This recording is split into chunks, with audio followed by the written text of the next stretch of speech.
La guerra de sucesión en Cataluña. Una visión crítica. Muere Carlos II de Habsburgo, antes nombra sucesor a Felipe V de Borbón como nuevo rey de España. El 12 de octubre de 1701. El nuevo rey convoca a las Cortes catalanas en Barcelona. Las Cortes acabarán el 14 de enero de 1702 con éxito. Las Cortes reunían a los tres brazos. Militar, la nobleza terrateniente. Eclesiástico, la Iglesia. Real, o popular, la aristocracia urbana. De las Cortes surgen las constituciones o fueros de Cataluña, donde la nobleza local reconoce la soberanía del rey, y el rey a cambio, les concede privilegios. El austracista, Narcís Feliu de la Peña, dice de ellas, las más favorables que había conseguido la provincia. Con la llegada de los Borbones se acaban las guerras con Francia que empezaron en 1635, el ejército español en Cataluña se retira y reina la paz, pero algunas de las familias catalanas más importantes se habían enriquecido suministrando bienes al ejército.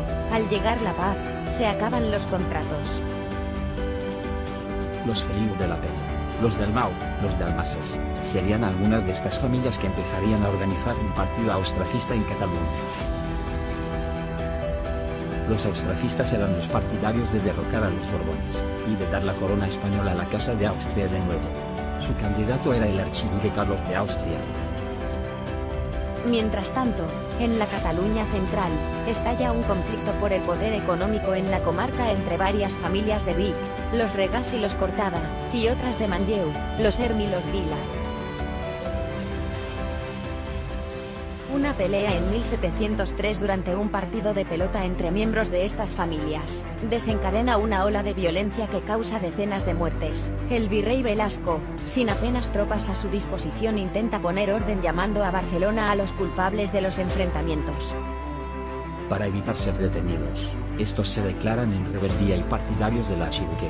Buena parte de estas familias, relacionadas entre sí por lazos de sangre y económicos, deciden contactar con los ingleses a través de un antiguo socio y vendedor de aguardiente, Mitford Crown, que es nombrado por la reina Ana de Inglaterra plenipotenciario. La reunión fue en secreto, en Génova, donde Crown se reunió con Antonio Peguera y Domingo Perera representando a los catalanes. En realidad, Peguera y Perera tan solo representaban a los rebeldes de Vic, y a algunas familias de asentistas militares, proveedores del ejército. En todo momento actuaron a espaldas de las dos instituciones catalanas más importantes de la época: la Diputación del General, o Generalitat, y el Consejo de Ciento o Ayuntamiento de Barcelona.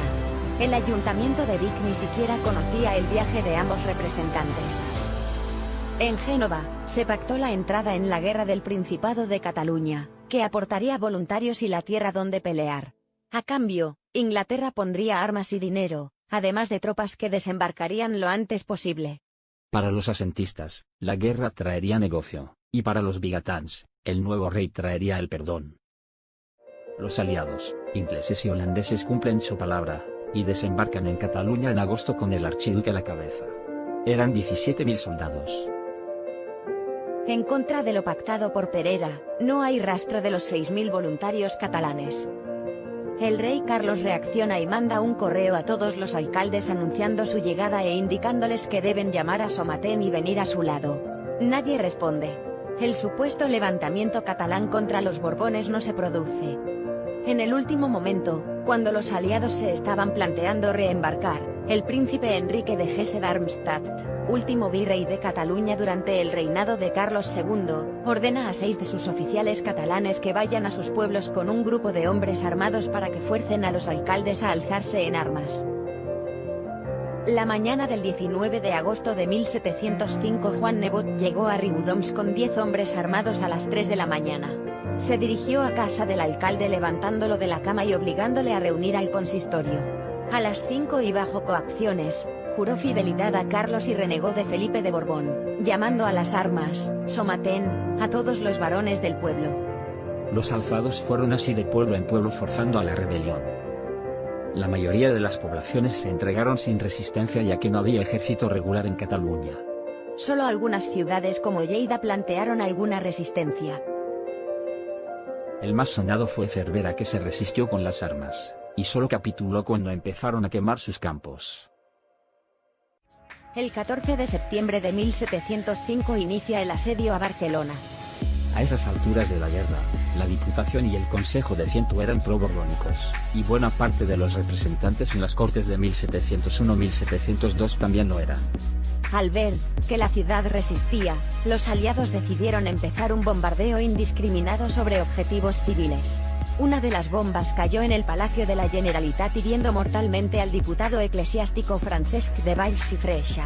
Aunque la institución y el cargo no tienen nada que ver con los actuales, en los listados oficiales de la Generalitat este personaje consta como el 117º presidente de la Generalitat. Carlos había perdido a su primer enemigo político en el Principado. Cuando la ciudad cayó, unos 6.000 refugiados borbónicos salieron de la ciudad y Carlos se aprestó en levantar unas nuevas cortes con representantes afines a su causa. En ellas, las Cortes catalanas excluyeron a la Casa de Borbón del trono de España, y declararon nulas las constituciones de 1702 firmadas con Felipe. Jurídicamente suponía que, si perdían la guerra, Felipe ya no tendría por qué respetar su parte del acuerdo de 1702, y por tanto, abolir los privilegios y leyes del Principado que quisiera. Felipe reaccionó y puso cerco a Barcelona. Durante el asedio, el conseller primer Francesc de Nicolau i Sant Joan, antecesor de Rafael de Casanova, y máximo cargo del Consejo de Ciento, es asesinado en la Catedral de Barcelona, acusado de borbónico. Con este magnicidio, Carlos ya controlaba las dos principales instituciones catalanas. Mientras tanto, una fuerza aliada compuesta por ingleses, holandeses y leridanos saquea la ciudad de Cervera del 1 al 4 de abril de 1706, convirtiéndose en la primera ciudad en Cataluña en ser saqueada en la guerra. Cuando parecía que Felipe tomaría Barcelona y capturaría a Carlos, una escuadra aliada aparece con refuerzos. Los borbónicos huyen y son derrotados. Será una guerra larga y se necesitarán soldados. Carlos, ya rey de España, que controlaba casi toda la corona de Aragón, pide a las instituciones catalanas que levanten y financien tropa regular o migueletes, ya que el esfuerzo bélico lo llevan a cabo extranjeros: ingleses, holandeses, portugueses y austriacos. Tras largas discusiones no se llega a un acuerdo porque nadie quiere hacerse cargo de los gastos, por lo que se decide una solución de compromiso. Se crearán 5 regimientos de migueletes que tendrán que ser financiados por los pueblos. Esto provoca una ola de saqueos, abusos y violaciones.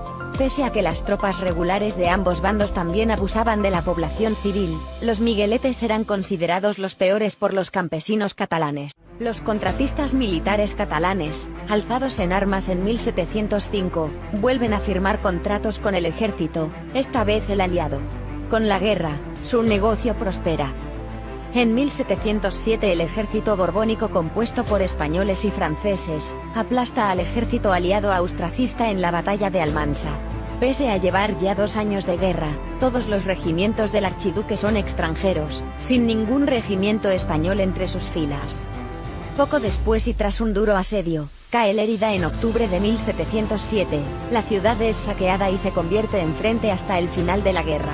Su rica comarca agrícola es expoliada por ambos bandos indiscriminadamente, empobreciéndola por décadas. Tras 3 años de conflicto, la muerte del emperador José de Austria y la coronación como emperador de Carlos, provocan el fin de la guerra. El 11 de abril de 1713 se firma el Tratado de Utrecht, por el que se pone fin a la guerra en Europa, pero en Cataluña, la toma del poder por los austracistas, y las resoluciones de las Cortes de 1706 anulaban de facto los fueros de Cataluña si ganaba Felipe, por lo que se reunió la Junta de Brazos, Cortes sin rey, que decidió continuar con la guerra, solos, y, a ultranza para forzar a Felipe a mantener los privilegios como si nada hubiera pasado.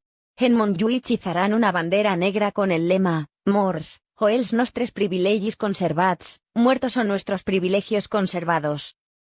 Esta vez, sí se organiza un ejército financiado, en parte por alguna de las familias más ricas de la ciudad. Pero será un ejército básicamente barcelonés. Cuando piden ayuda al resto de Cataluña, los pueblos se niegan. Barcelona se defenderá sola. El bloqueo de Barcelona se inició el 6 de julio de 1713 por el duque de Populi, que sería relevado por el duque de Berwick, en julio de 1714. defendía la ciudad un antiguo militar borbónico, Antonio de Villarroel, que planteará una defensa tenaz. A finales de agosto de 1714, Villarroel estima que la ciudad no puede resistir más y recomienda capitular para evitar el saqueo. Los políticos se niegan y destituyen en el cargo al militar poniendo en su lugar a la Virgen de la Merced. Finalmente, el 11 se avienen a negociar, rindiéndose la ciudad el día 12 de septiembre de 1714. Curiosamente, Rafael de Casanovas en su arenga final, no hace mención alguna a la separación del Principado de Cataluña de la corona española, ni nada por el estilo, sino que clama por la libertad de toda España. Fin.